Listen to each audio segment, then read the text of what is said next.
Hello, this is a video targeted at Essential Math 40S students, and we're going to be looking at additional costs that you may incur when you are purchasing a house. This ties in with lesson 6 in your booklet on page 21. The first extra cost we're going to look at is a property tax adjustment.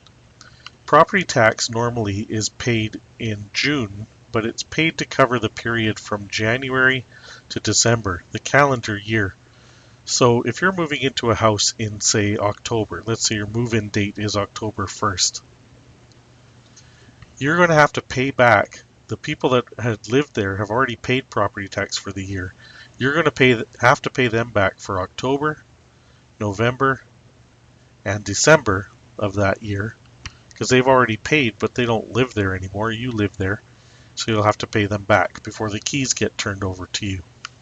So how that happens is if they paid, and I'll just make up an amount here, $2,400 worth of property tax, and you have to pay them for October, November, and December, you need to pay them for 3 months out of the 12 months that they paid for. So you just take what they paid and you multiply it by 3 over 12.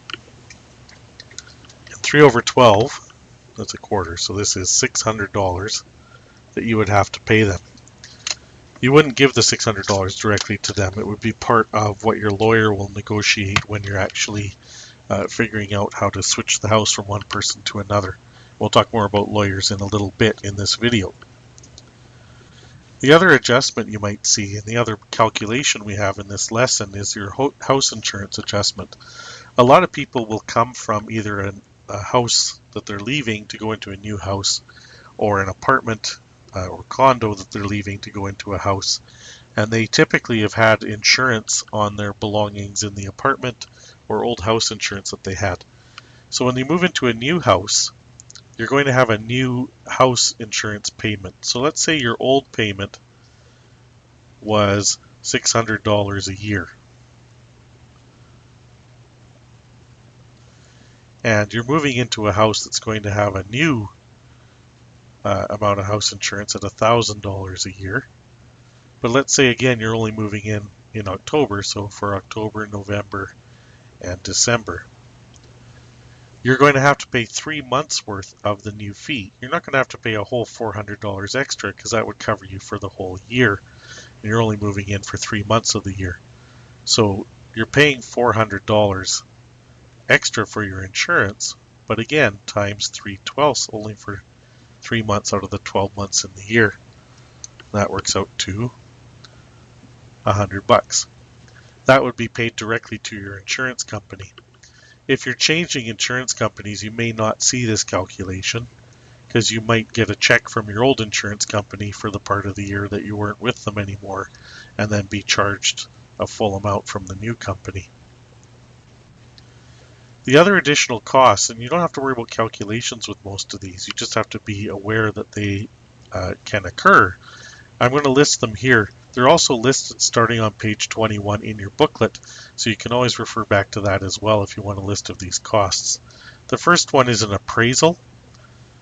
This is normally insisted on by the bank to ensure that the house you're buying actually has the value you're paying for it. That's so that if you walk away from your mortgage and the bank has to foreclose and take your house and sell it, that they will make back some or most of the money that they lent you to buy the house. You also will probably want to have a home inspection. In Manitoba, we can still usually get a home inspection before you make a house offer. In some provinces, you have to make an offer first and then have a home inspector come in. This is where a professional comes in and looks through the house, right from the roof right down to the bottom of the basement, to look for any problems. When you purchase a house, it's purchased as is. So if you don't have a home inspection and you move in and you find out there's a major problem with your house that's going to cost thousands and thousands of dollars to fix, you're on the hook for that repair. That's why most people like to have a home inspection before they make an offer. If you're buying a brand new house, you're going to be charged GST as considered an additional cost. Buying a brand new house means you're buying a house that was built and no one has lived in it yet. The first person to live in a house has to pay GST on that house. You might have some service charges. Okay, we're talking one-time costs here, so we're talking things like your phone hookup fee, or maybe your TV hookup, or anything like that, hydro, anything where they have to hook up or transfer the account into your name is usually going to have a one-time service charge associated with it.